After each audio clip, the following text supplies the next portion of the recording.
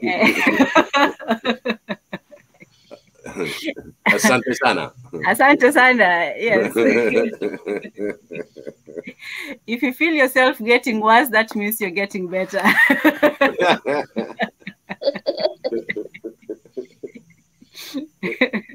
Awesome. But I do appreciate. We really, really do, because just just to be realistic for a second, because me and Maria Antoinette, before you latecomers came in late, we were talking about we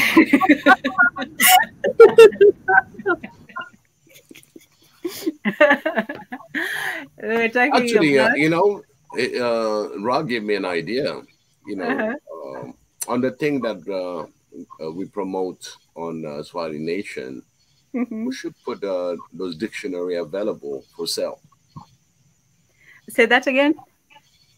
We should put those dictionary for sale in our web. Dictionaries, yeah. You know what? You can raise the price a little bit and make it a donation to the GoFundMe. Absolutely. Okay, I see that our Rag Yenyame has passed the first test. I see. Yes, Asante Sana is thank you very much. And then he said Hakuna Shida, which means no problem. Yes. So okay. I'll think of another one, but okay, so far so cool. No, he passed. He passed already. Yes, he passed that one. All right. It seems like my name is not Rob for no reason. Probably there's a dictionary somewhere too. He wants to give away 100 Swahili dictionary. Definitely is on the learning path. Love it. Again, thank you, Rob. Appreciate that. Yeah, we do. We really do. Because, like I said, even with Mika, setting up all this, taking your time to, take care of all the technicalities, it takes time. It takes work, it takes dedication, it takes commitment. And we really, okay. I was talking about the light and the heavy with Marie Antoinette earlier. That's what I was saying, that we were going back and forth with the light. I was saying earlier, I wanted to just go light because I was so dejected by all the darkness, all the sadness, all the tragedy that has been going on. So we were talking about music and all that. But sometimes you really do have to go heavy. You have to go to see the difficulties so that you can overcome them, so that you can conquer them. Yes. And most of all, not to forget them, so we won't fall into them again or see when it's coming. But the light is what's so important, because the light is what motivates us and lifts us and shields us and protects us from the darkness.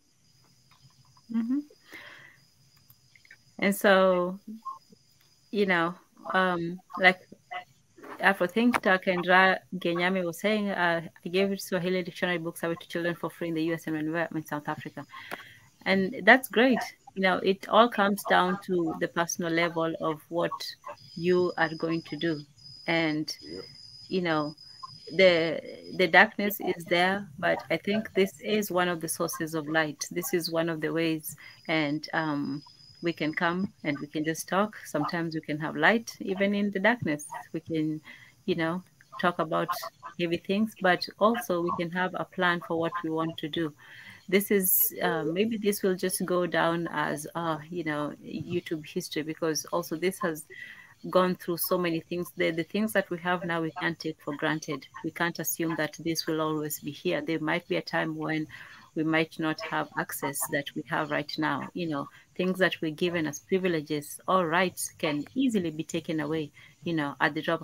You know, and I don't want to get into the debate, but this whole Roe v. Wade thing, this came out of nowhere. Like there was no precedent to it. You know, at least other things, when you see them, you see them, you know, coming in small steps. Like, you know, even with the drug war and so on, like, oh, overturned in one state and so on and so forth. But there has never been a time when you know, there's been rare cases where something was just overwhelmingly overturned on its head like that. So that just shows you that everything that people take for granted is But no, Tanzan. but BJ, I'm not getting. Let me not get past the point. All I'm saying is Okay, this: that um, even this communication, this ability to simply talk to somebody that quickly, that easily, it's not going to be here forever. You know, what if they institute a law that says, you know, before you can get online, you have to go through, you know, multiple, you know, obstacles and jumps and all this? Or what if they just simply do what they can do, just shut down, you know, the whole thing? You know, that's it. Yeah. And that's not like an impossible situation. That literally happened to us, you know, a couple of months ago when we were off for 1 week, and you know, we had to rely on a very limited a channel, which go ahead and subscribe to. Well, let me just post it right there. It's One Africa, and so on. So we have to have alternate. Ah, my goodness, these things. Phew. See, this is not our thing. Oh my goodness, and it posted on the okay. screen as well. That's crazy. Okay, that is.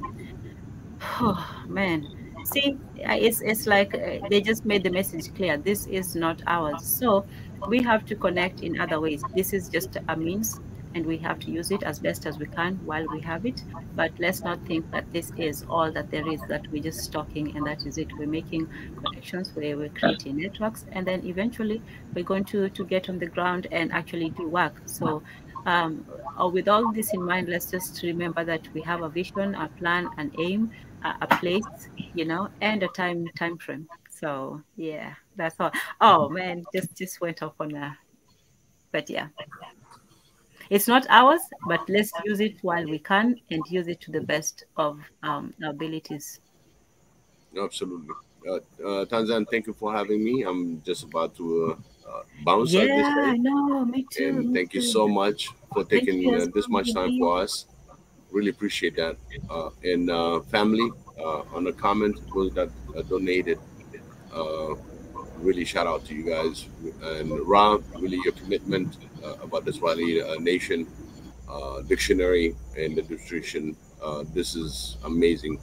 Um, you're in South Africa and you're still willing to help the children in U.S. I mean, really very honorable, and thank you so much. And I know you will find a way, and you'll find it the right way. So we really appreciate that. Um, for all of you that's been on the show, I really appreciate it. And for me, Biggie is about out. I really Thank you, appreciate it. Biggie. DJ, Marie Antoinette, I always pray. May Xavier bless you all. May he shine on you. And may he give you all the blessings. Thank you. Thank you, Biggie. Thank you so much, Vicky, and wish Biggie. you quick recovery and peace and blessings and everything and all that you do. Amen. Thank you. Yeah, Amen. man. Thanks. Yes. Okay. With that, I think that's our cue to start wrapping things up. So yeah, go ahead. And if anybody also, you know, just wants to come in and have a last word, they can. I'll go ahead and pass it to Oh, BJ. just Then, just thank you so much, Tanzan, for having me on tonight. oh, pleasure. I Always. love the topics. We have to keep focused on achieving those goals. Again, whenever they do decide to alter something, they always present signals prior to whatever they do. We have to be conscious of those signals and start building. And that's why Essence and is so important that you have your own platform.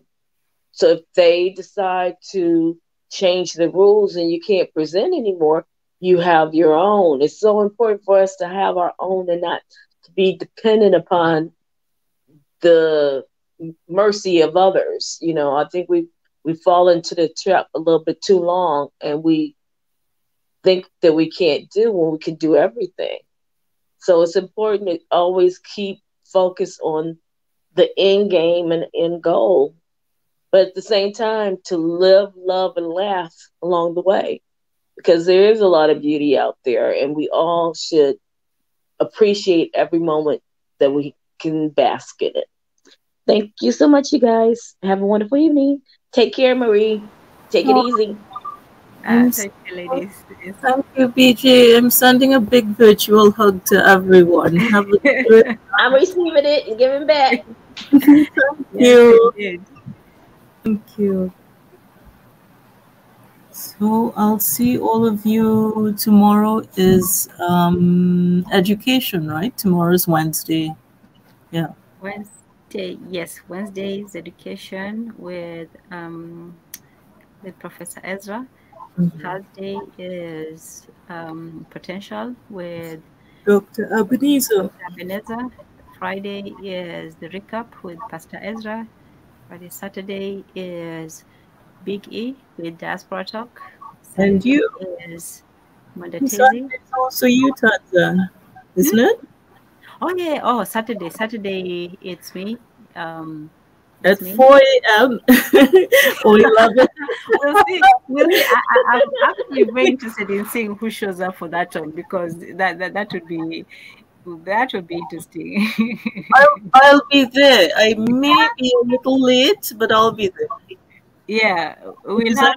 usually This was supposed to be one of those random, just off the cuff, unprepared. Yeah, one of those ones. No, no, no, no, no pressure kind of ones. So yeah, okay. I'm glad. It was actually a very, very good one. Surprisingly, that's what I was trying to say with the whole thing with time. That sometimes it's good to keep time, and then sometimes it's just good to take time in your hands and just, you know, And yep. just run with it. I just, BJ, you're back. Yeah, I just ran with it. So that's what we did today. Today we just ran with it, and it happened to be a good race. So thank you all for for coming and making it a wonderful time. I wouldn't be able to do this alone. It would be just me talking to myself, and that would be no fun for anybody. Yeah, well, we love hearing you talk. Well, I like to listen to you as well. So Ra Genyabe says Umoja ni nguvu. That means unity is strength, unity, peace, power, and pride. Stay focused, love each other, strive to maintain each other's collective respect. Exactly. Exactly. I can't add any more to that. So I respect you all. I respect myself. I respect my people. And I want the best for each and every one of us and for us as a people. And I believe in us. That's where the faith comes in. People talk about, faith in the above.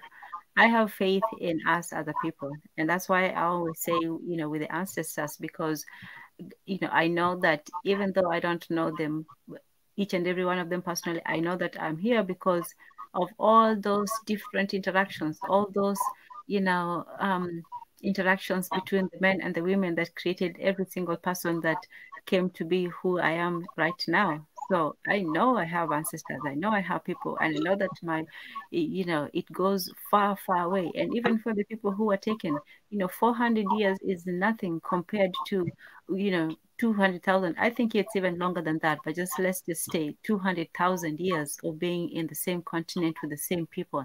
That the bond cannot be broken by hundreds of years, something that was, steeped in thousands and thousands of years and traditions. So And then it's not broken because we here are right. crying to be near you guys. So that's a bond even the ocean can't pull apart. Mm-hmm. Yeah. So it's up to us to repair those bonds. It's up to us to, build those bridges from whichever side that we're on. You're on an island. My internet.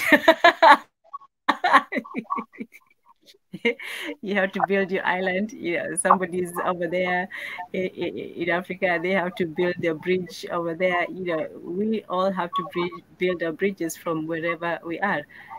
Pi somewhere off in, he's originally from St. Vincent, but now he's in, I think, in some Asian country. But yeah, wherever you are, the people, you have to start building your bridge where you are. So, yeah. Eventually, we will all build them, and we'll have that, great structure and connection. And the super highway back home. Yeah. We might even share a meal. as they say, like, I don't know.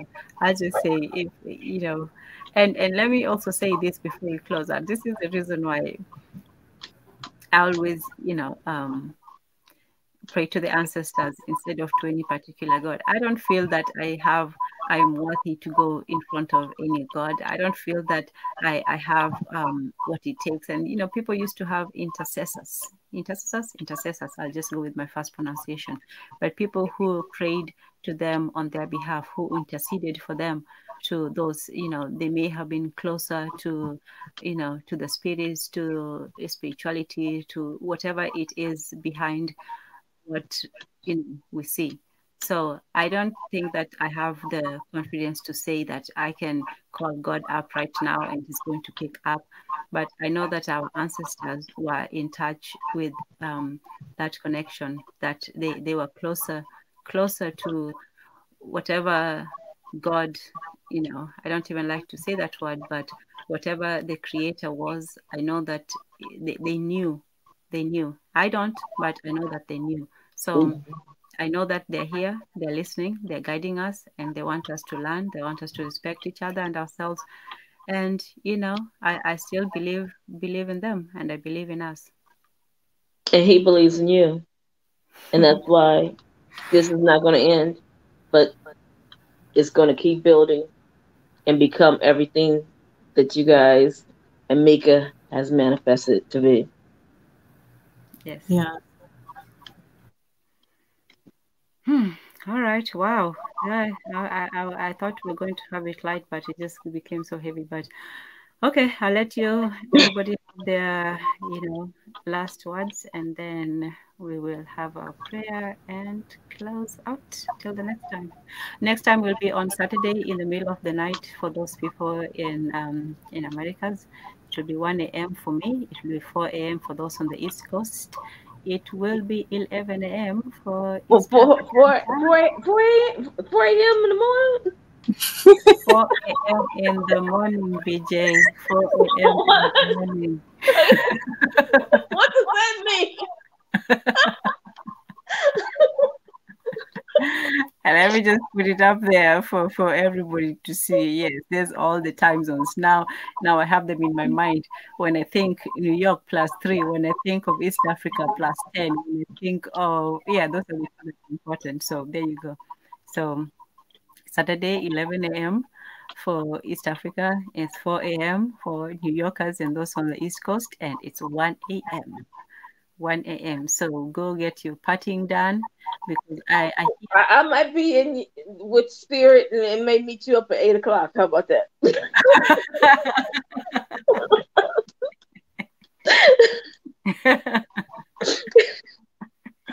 a.m. is early.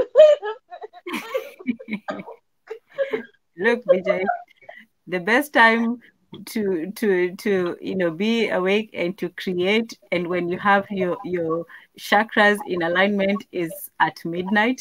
And after that, that's when the peace and the silence descends.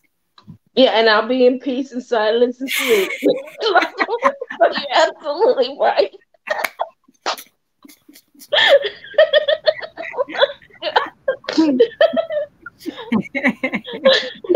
Oh my goodness. Oh, wow. Oh. Wow. me too much. All right, I'll let you all go. But see, Marie Antoinette has my back, so if I roll over the right way, I will join in. But if I don't roll over, that means I'm still in dead man zone for another 3 hours or 4, maybe 5.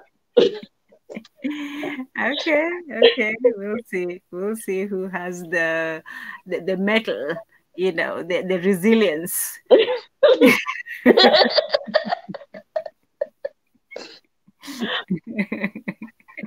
I know you got it, Maria Antoinette. I know you got it. Thank you. So, But let me just say the reason why I put it at that time, because it's been crazy just trying to pick a time that works for everybody, and it's impossible. And we'll see how it goes. But the main reason why I wanted it is so we can give, our African brothers and sisters Oh, yeah, in the country. absolutely, absolutely. I understand completely. So Yeah. just me being me, but No, I no. know, I know. It's okay. It's okay. It's okay. I get it. It's for me, it's that whole morning thing that I don't like. I don't mind staying up, but don't make me get up in the morning when it's still very cold. And no, no, why? No. If I rule the world like Nas, I would start the day at around 11 a.m. for everybody, and then we'll take a long break from maybe 3 o'clock to Well, 1 o'clock, yeah, to 5. like 2. I mean, like 1 or 3, and then start working. And then start working. But you have the option of taking small breaks in between as well. Okay, that's even Basically, better. what can you feel like? That would be my motto. But work. Yeah. But yeah, go ahead, my internet. oh no, it's okay. I think I've said enough. So I would just No, like no, to no, say no. another virtual hug to everyone. She's like, no, Maybe talk it needs to more, be a talk virtual more. nudge to get me up on Saturday. Okay, yeah. I in order to wake up early, I usually need to go to bed on time. So I Yes. will try my best. Okay. No, that's fair enough. That is fair enough. It's asking for a lot, but it's okay. No, So no, but for you, Tan Zan, I would definitely make the effort. And and as long as the people on the continent can come in and speak their voice, it's well worth it. yes, yes. So I'll see if we can organize with. Oh no, let me not promise things. Let me just see, and then we'll make it happen. But I'm trying to see if we can get the young people on the continent on board. If it's a language thing, maybe if we can do like a translation or something like that. Even though I'm not fluent in like super Kiswahili, I can translate back and forth. So we'll see. The reason why I'm so happy about Swahili Nation is it brings so many diverse people together. Given any other times, we would never have met each other, talked, exchanged a word, and nothing. It would just be like we never And we existed. could all be sitting in the same room, a row away from each other. We You're would never absolutely even right. sit in the same room. We're not even in the same place. We would never. This would never happen. Literally, like this would only happen here online, but Mhm. never. And if there was no line, it would never have happened. Imagine the limitation of people a long time ago, where you're only restricted to your geographical location. So, but this is also, like I said, is simply a window. I don't look at it as a permanent thing. I don't think that it's going to become big and better. I think that we're going to have more restrictions, both in access to information, but also to communication. So this is why it's important at this time when we have this option that we utilize it as much as possible. And so, the other options, email and other places, but it's important to use these places not just as ways to communicate, but also to connect. So yeah, it has been a wonderful session. It's random, but always good and great. And we also I guess we are bound to time, but it's also good to have a little randomness in events. So I appreciate everybody who's been here. We will close out with a final prayer, unless somebody has a final word. I'm fine. Okay, BJ? Oh, I'm good. Okay. Okay, so before we do, let's just take a moment, to be grateful for everyone who is here, for everyone who is going to be here later, and for all of us, and for those who are here before us. We still carry their blood, their spirit, their energy, their intelligence, their passion, their anger. Imagine how much anger there is in people who had to suffer so much. But before that, we also carry their happiness. Imagine people who created a society where everybody felt they belonged. Everybody was cared for from the moment they were born to the time they died, and not even when they died, even after that. You'd name children after those who passed away, you'd remember them in songs and so on. So imagine that happiness. Even when, the present, we still carry so much of that past inside us. So again, I give gratitude to the ancestors for giving us a great random session, for giving us guidance, for sharing, learning, and for giving us a great spirit. So thank you all for being with us, and peace and blessings. Peace and blessings to you guys too. Have a wonderful evening. And see you at 8 o'clock on Saturday.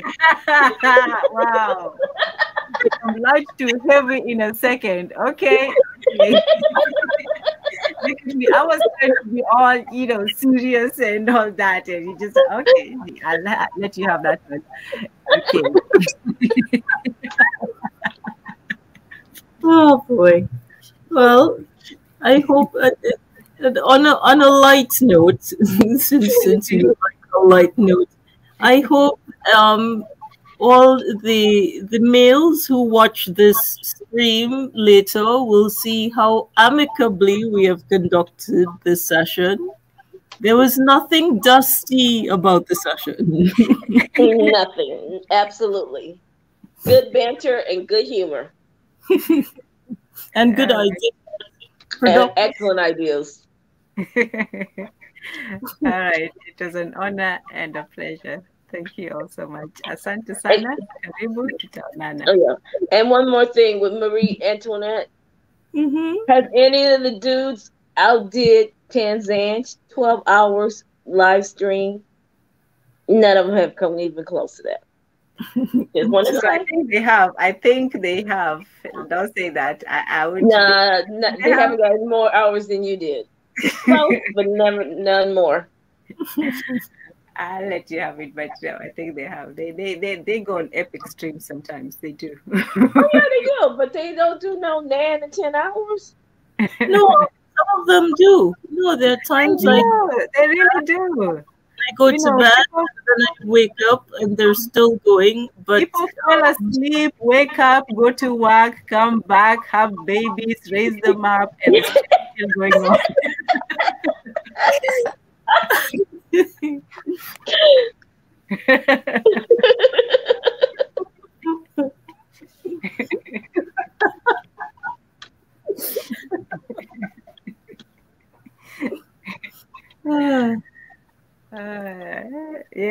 So don't underestimate.